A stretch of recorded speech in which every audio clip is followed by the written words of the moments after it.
নমস্কার প্রিয় দর্শক বন্ধুগণ, আজকের এই ভিডিওটিতে আলোচনা করতে চলেছি এস নামের ব্যক্তিদের 2025 সালের আগস্ট মাসের 10 তারিখ থেকে 20 তারিখ পর্যন্ত সময়কাল এই এস নামের ব্যক্তিদের জীবনে কোন কোন পরিবর্তন লক্ষ্য করা যাবে, কোন কোন বিষয়ে সাবধান থাকবেন এবং কোন কোন বিষয়ে লাভবান হতে চলেছেন, সমস্ত বিষয় আজকের এই ভিডিওটিতে খুব বিস্তারিতভাবে আলোচনা করব। তাই ভিডিওটি সকল এস নামের ব্যক্তিদের জীবনে খুবই গুরুত্বপূর্ণ হতে চলেছে। আপনারা ভিডিওটি সম্পূর্ণ মনোযোগ সহকারে দেখার এবং শোনার চেষ্টা করবেন। বন্ধুগণ, আশা করছি আপনারা খুবই উপকৃত হতে পারবেন। তো বন্ধুগণ, ভিডিওটির মূল আলোচনায় যাব তার আগে আপনি যদি এস নামের ব্যক্তি হয়ে থাকেন তাহলে ভিডিওটির শুরুতে একটি লাইক করবেন, কমেন্ট বক্সে আপনার শুভ নাম এবং কোন জায়গা থেকে দেখছেন অবশ্যই লিখে জানাবেন এবং চ্যানেলে নতুন হলে আমাদের চ্যানেলটিকে সাবস্ক্রাইব করে পাশে থাকবেন এবং এরকম আর কোন নামের ভিডিও পেতে চান অবশ্যই তাও কমেন্ট বক্সেই লিখে জানাবেন।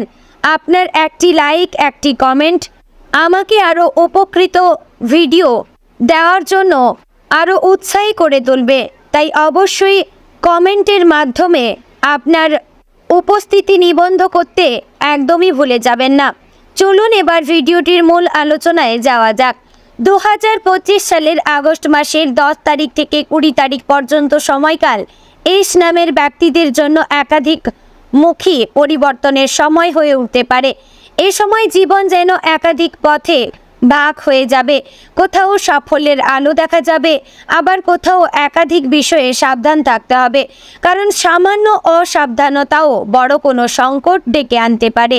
এস নামের মানুষেরা সাধারণত মিষ্টিভাষী এবং তীক্ষ্ণ বুদ্ধি সম্পন্ন আত্মবিশ্বাসী হলেও হৃদয়ের গভীরে অনেক সংবেদনশীলতা লুকিয়ে রাখেন। এই সময় তাদের সেই বৈশিষ্ট্যগুলি জীবনের নানা সিদ্ধান্তে প্রভাব ফেলবে এবং এই সময়কার প্রতিটি পদক্ষেপই ভবিষ্যতের ভিত গড়ে দেবে। এই সময়ের শুরু থেকে আপনার জীবনে এক ধরনের দ্বন্দ্ব চলতে পারে। একদিকে আপনি নতুন কিছু শুরু করতে চাইবেন, অন্যদিকে পুরনো কিছু সমস্যা বা দায়িত্ব পিছু ছাড়বে না। আপনি অনুভব করবেন আপনি যতটা স্বাধীনভাবে এগোতে চাইছেন পরিস্থিতি ততটা সহজভাবে আপনাকে সামনে এগোতে দিচ্ছে না। তবে যারা সত্যিই মন থেকে চেষ্টা করবেন তারা বেশ কিছু ক্ষেত্রে সফল হবেন। বিশেষ করে কেরিয়ার এবং যোগাযোগ ক্ষেত্র সংশ্লিষ্ট মানুষেরা এই সময় ভালো সুযোগ পেতে পারেন। যারা লেখালেখি, সাংবাদিকতা, অনলাইনের কাজ বা আইটি সেক্টরের সঙ্গে যুক্ত তাদের জন্য 11ই আগস্ট থেকে সময়টি ধীরে ধীরে অনুকূলে আসতে শুরু করবে। এই সময়ের মধ্যে আপনার কণ্ঠের শক্তি, বক্তৃতার ক্ষমতা বা লেখার দক্ষতা মানুষকে প্রভাবিত করতে পারে। কোনো গুরুত্বপূর্ণ ইন্টারভিউর পরীক্ষা বা মিটিংয়ে আপনি যদি নিজের আত্মবিশ্বাস ধরে রাখতে পারেন তবে ফল অত্যন্ত ইতিবাচক হতে শুরু করতে পারে। বিশেষ করে 12 থেকে 15ই আগস্টের মধ্যে এমন কিছু যোগাযোগ হতে পারে যা ভবিষ্যতের বড় সুযোগের দরজা খুলে দিতে পারে। কোনো পুরনো বন্ধু বা পরিচিত মানুষ হঠাৎ করে আপনাকে আবার যোগাযোগ করবে এবং তার মাধ্যমেই এক নতুন অধ্যায়ের সূচনা হতে পারে। যারা নতুন চাকরির জন্য চেষ্টা করছেন তাদের জন্য এই সময় একটা ভালো খবর অপেক্ষা করছে। তবে কর্মক্ষেত্রে যারা নেতৃত্বের ভূমিকায় রয়েছেন বা নিজের ব্যবসা চালাচ্ছেন তাদের জন্য কিছু সাবধানতা জরুরি। কারো ভুল সিদ্ধান্তের দায় আপনার ঘাড়ে এসে পড়তে পারে অথবা কর্মচারীদের মধ্যে কারো অসততা ধরা পড়তে পারে। আপনি নিজে যতই সতর্ক থাকুন না কেন অন্যের ভুল বা লুকোনো দুর্বলতার কারণে আপনার পরিকল্পনা ব্যাহত হতে পারে। তাই 13 থেকে 16ই আগস্টের মধ্যে নিজের প্রতিটি পদক্ষেপেই একটু বাড়তি নজরদারিতে রাখতে হবে। এই সময় আপনি যত সংযত এবং সংগঠিতভাবে নিজের কাজ করবেন ততই কিন্তু ভালো ফল পাবেন। ব্যবসার ক্ষেত্রে নতুন বিনিয়োগ করার চিন্তা যারা করছেন তাদের একটু ধৈর্য ধরা ভালো হবে। এই সময় বড় কোনো আর্থিক ঝুঁকি নেওয়ার সময় নয়, বরং আগে যে পরিকল্পনাগুলো করেছেন সেগুলো কতটা বাস্তবায়িত হচ্ছে তা খতিয়ে দেখার সময়। কিছু ক্ষেত্রে লেনদেনের ভুল বা কারো দ্বারা প্রভাবিত হওয়ার সম্ভাবনা রয়েছে, বিশেষ করে যারা অনেক দিনের পরিচিত বলে বিশ্বাস করে লেনদেন করেন তাদের ক্ষেত্রে। তাই এই সময় কাউকে টাকা ধার দেওয়া বা পার্টনারশিপে নতুন করে যুক্ত হওয়া বা বড় কোনো চুক্তি সই করার আগে 10 বার ভাবতে হবে। কিছুটা ধৈর্য রাখলে 21শে আগস্টের পর সময় অনেকটাই আপনার জীবনে বদল দেবে। এস নামের মানুষদের জন্য পারিবারিক জীবন এই সময় বেশ মিশ্র অভিজ্ঞতা এনে দিতে পারে। পরিবারে কারো অসুস্থতা বা মানসিক অশান্তি আপনাকে ভেতরে ভেতরে নাড়া দিতে পারে। আপনি যদি বিবাহিত হন তবে দাম্পত্য জীবনে সঙ্গীর সঙ্গে কিছু মতবিরোধ দেখা দিতে পারে, বিশেষ করে 15ই আগস্টের আশেপাশে। এর কারণ হতে পারে সময়ের অভাব, ভুল বোঝাবুঝি অথবা কোনো তৃতীয় ব্যক্তির হস্তক্ষেপ। আপনাকে বুঝতে হবে, কোনো বিষয় যখন বারবার উঠে সন্তানের বয়স ছোট হয় তাহলে তার পড়াশোনা বা শরীর নিয়ে কিছুটা চিন্তার কারণ দেখা দিতে পারে। এই সময় আপনার বন্ধুবান্ধব বা আত্মীয়দের সঙ্গে সম্পর্ক কিছুটা জটিলতা আসতে পারে। আপনি হয়তো কারো প্রতি আস্থা রেখেছিলেন কিন্তু সে সেই আস্থা রাখেনি, বা কেউ হয়তো আপনার সাফল্য সহ্য করতে পারছেন না আর পেছনে থেকে গুজব ছড়াচ্ছেন। আপনি যদি সামাজিক কাজকর্মে বা অনলাইন প্ল্যাটফর্মে সক্রিয় হন তাহলে 16ই আগস্টের পর থেকে কেউ আপনাকে নিয়ে ভুল খবর ছড়াতে পারে বা বিরোধ তৈরি করতে পারে। এই অবস্থায় সরাসরি কোনো ঝামেলায় না গিয়ে নিজের কাজের প্রতি সততা এবং স্থিরতা বজায় রাখলে আপনি সেই গুজব বা বিরোধকে পরাস্ত করতে পারবেন। ভালোবাসার সম্পর্ক যারা খুঁজছেন তাদের জন্য এই সময় নতুন কারোর সঙ্গে যোগাযোগ হতে পারে, হয়তো সোশ্যাল মিডিয়ার মাধ্যমে কোনো পুরনো বন্ধুর রেফারেন্স বা হঠাৎ কোনো প্রোগ্রামে। তবে মাথায় রাখতে হবে, এই সময় চোখ ধাঁধানো কোনো আকর্ষণ বা হঠাৎ কোনো প্রস্তাব আপনার বাস্তব জীবনকে ভুল পথে নিয়ে যেতে পারে। তাই প্রেমের ক্ষেত্রে বাস্তববাদী হওয়া দরকার।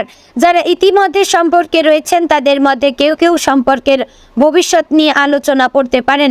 18ই আগস্টের পর সম্পর্ক অনেকটাই পরিণতির দিকে এগোবে যদি আপনারা দুজনেই আন্তরিক হন। তবেই শিক্ষা এবং পরীক্ষার ক্ষেত্রে এই সময়টা খুব একটা খারাপ নয়, তবে কিছু মানসিক দ্বিধা, আত্মবিশ্বাসের ঘাটতি আর অতিরিক্ত চাপে মনোসংযোগ হারানোর প্রবণতা দেখা দিতে পারে। আপনি যদি কোনো প্রতিযোগিতামূলক পরীক্ষার প্রস্তুতি নিচ্ছেন তাহলে সময়কে সঠিকভাবে ভাগ করে পড়া, মোবাইল বা সোশ্যাল মিডিয়া থেকে দূরে থাকা আপনাদের জন্য খুবই ভালো। আর নিয়মিত শরীরচর্চা করা, এই 3টি জিনিস আপনার জন্য খুব দরকারি হবে। কেউ কেউ হয়তো নতুন কোনো কোর্সে ভর্তি হওয়ার সিদ্ধান্ত নিতে পারেন, কেউ আবার বিদেশে পড়াশোনার জন্য দরখাস্ত জমা দিতে পারেন। তবে কাগজপত্র এবং তথ্য যাচাই না করে কোনো সিদ্ধান্ত নেবেন না। স্বাস্থ্য নিয়ে এই সময় কিছুটা মনোযোগ দিতে হবে। যারা অতিরিক্ত কাজ করেন বা যারা দীর্ঘ সময় ধরে মানসিক চাপের মধ্যে রয়েছেন তাদের জন্য এই সময় হজমের সমস্যা, মাথা ব্যথা, চোখের সমস্যা বা হার্টবিট বেড়ে যাওয়ার মতো উপসর্গ দেখা দিতে পারে। যারা দীর্ঘদিন ধরে কোনো অসুখে ভুগছেন তাদের জন্য 11 থেকে 13ই আগস্ট সময়টা বিশেষ সতর্কতার। ঘুম ঠিক না হলে পুরনো শরীর এবং মনের ভারসাম্য নষ্ট হতে পারে। তাই চেষ্টা করবেন নিজের রুটিনে খানিকটা সময় শুধু নিজের জন্য রাখার। সকালে হাঁটাহাঁটি, সন্ধ্যায় মেডিটেশন বা রাতের খাবারের আগে বই পড়ার মতো ছোট ছোট অভ্যাস অনেক বড় পার্থক্য গড়ে দিতে পারে। এই সময় আপনাকে একান্তভাবে সতর্ক থাকতে হবে আপনার রাগ, উত্তেজনা এবং হঠাৎ করে সিদ্ধান্ত নেওয়ার প্রবণতা থেকে। এস নামের মানুষদের অনেক সময় মন গুমট হয়ে যায় কিন্তু বাইরে থেকে তারা তা প্রকাশ করেন না। ফলে ভেতরে ভেতরে জমে থাকা চাপ হঠাৎ কোনো একটা মুহূর্তে বিস্ফোরণ ঘটাতে পারে। বিশেষ করে 14 থেকে 17ই আগস্টের মধ্যে এমন পরিস্থিতি আসতে পারে যখন আপনার ভেতরের চাপ বাইরে বেরিয়ে আসবে এবং কোনো সম্পর্ক বা কাজ ক্ষতিগ্রস্ত হতে পারে। তাই এ সময়ে কেউ কিছু বললে তাৎক্ষণিক প্রতিক্রিয়া না দিয়ে ভাবনা চিন্তা করে প্রতিক্রিয়া জানান। আপনার চরিত্রের এক বিশেষ দিক এই সময় অনেক উজ্জ্বল হয়ে উঠবে, তা হলো আপনার অন্তর্দৃষ্টি এবং অদ্ভুত সংবেদনশীলতা। আপনি আগেই অনেক কিছু টের পেয়ে যাবেন, আগে থেকেই বুঝে যাবেন যে আপনার পক্ষে আর কে বিপক্ষে। এই অনুভূতিগুলোকে অবহেলা করবেন না, কারণ এই সময় আপনার ষষ্ঠ ইন্দ্রিয় অনেকটাই সক্রিয় হয়ে উঠবে। তবে তা কাজে লাগাতে হলে আপনাকে নিজের মনে জায়গা করে দিতে হবে। অর্থাৎ অহেতুক কথাবার্তা, বাজে আড্ডা বা নেতিবাচক পরিবেশ থেকে নিজেকে সরিয়ে রাখতে হবে। এই সময় কিছু পুরনো ঘটনা আবার সামনে আসতে পারে। হতে পারে আপনি কাউকে ঋণ দিয়ে ভুলে গিয়েছিলেন, এখন সে ফিরে এসে সমস্যায় ফেলছে, বা কেউ আপনার জীবনে ফিরে আসতে চাইছে অথচ সে এক সময় আপনাকে কষ্ট দিয়েছিল, আপনাকে অবহেলা করেছিল। এসব পরিস্থিতিতে অতীতের আবেগ নয়, বর্তমান বাস্তবতাকে গুরুত্ব দিয়ে সিদ্ধান্ত নেওয়া জরুরি। আরেকটি বিষয়ে, কারোর কথায় পড়ে আপনি যদি বাড়তি আত্মবিশ্বাস নিয়ে কোনো বিষয় শুরু করতে চান, তাহলে পরে তার ফল আপনাকে একাই ভোগ করতে হবে। কাজেই আপনি যেখানে সিদ্ধান্ত নিচ্ছেন সেটা নিজের চিন্তা বুদ্ধির ভিত্তিতে নিতে হবে। অবশেষে বলা যায়, 10 আগস্ট থেকে 20 আগস্টের মধ্যে এস নামের ব্যক্তিদের জীবনে এক ধরনের বোধের উন্মোচন ঘটবে। হ্যাঁ, সময় থাকবে, কিছুটা চাপ থাকবে, কিন্তু আপনার সাহস, সংযম এবং স্থির চিন্তা ভাবনার মাধ্যমে আপনি প্রতিটি সমস্যার পথ থেকে বেরিয়ে আসতে পারবেন। এই সময় আপনার জীবনে নতুন মানুষ আসবে, পুরনো সম্পর্ক পাল্টাবে, কিছু দায়িত্ব নতুন রূপ নেবে এবং সব মিলিয়ে আপনি নিজেকেই নতুন করে চিনতে শুরু করবেন। সুতরাং এই সময় জীবন হবে নতুন অভিজ্ঞতার, আত্মবিশ্লেষণের এবং ধৈর্যের পরীক্ষার সময়। সঠিক চিন্তা, সৎ ব্যবহার, বিশ্বাসযোগ্য সিদ্ধান্ত আপনাকে এই সময়ের প্রতিটি মুহূর্তকে রূপান্তর করার শক্তি দেবে। যেসব বিষয়ে আপনি লাভবান হবেন তা হলো পেশাগত অগ্রগতি, যোগাযোগের দক্ষতা, আত্মবিশ্বাস এবং শিক্ষা। আর সেসব বিষয়ে আপনাকে সাবধান থাকতে হবে তা হলো অর্থনৈতিক লেনদেন, পারিবারিক মতানৈক্য, স্বাস্থ্য সংক্রান্ত সমস্যা এবং সম্পর্কের বিভ্রান্তি। আপনি যদি এসব দিক সচেতনভাবে সামলাতে পারেন তবে এই সময় আপনার জীবনের মোড় ঘুরিয়ে দিতে সক্ষম হবেন। প্রিয় দর্শক বন্ধুগণ, আশা করছি ভিডিওটি আপনাদের ভালো লাগলো, উপকারে লাগলো এবং অনেক কিছু বিষয়ে আপনারা সাবধান থাকতে পারবেন। তো বন্ধুগণ, ভিডিওটি এখানে শেষ করছি। দেখা হচ্ছে পরের আরও একটি গুরুত্বপূর্ণ ভিডিওতে। ততক্ষণ আপনারা ভালো থাকবেন, সুস্থ থাকবেন এবং এরকম আরও ভিডিও পেতে এবং এরকম আর কোন নামের ভিডিও পেতে চান তাই অবশ্যই কমেন্ট বক্সে লিখে জানাবেন। জয় রাধে গোবিন্দ। ওম শান্তি, ওম শান্তি, ওম শান্তি।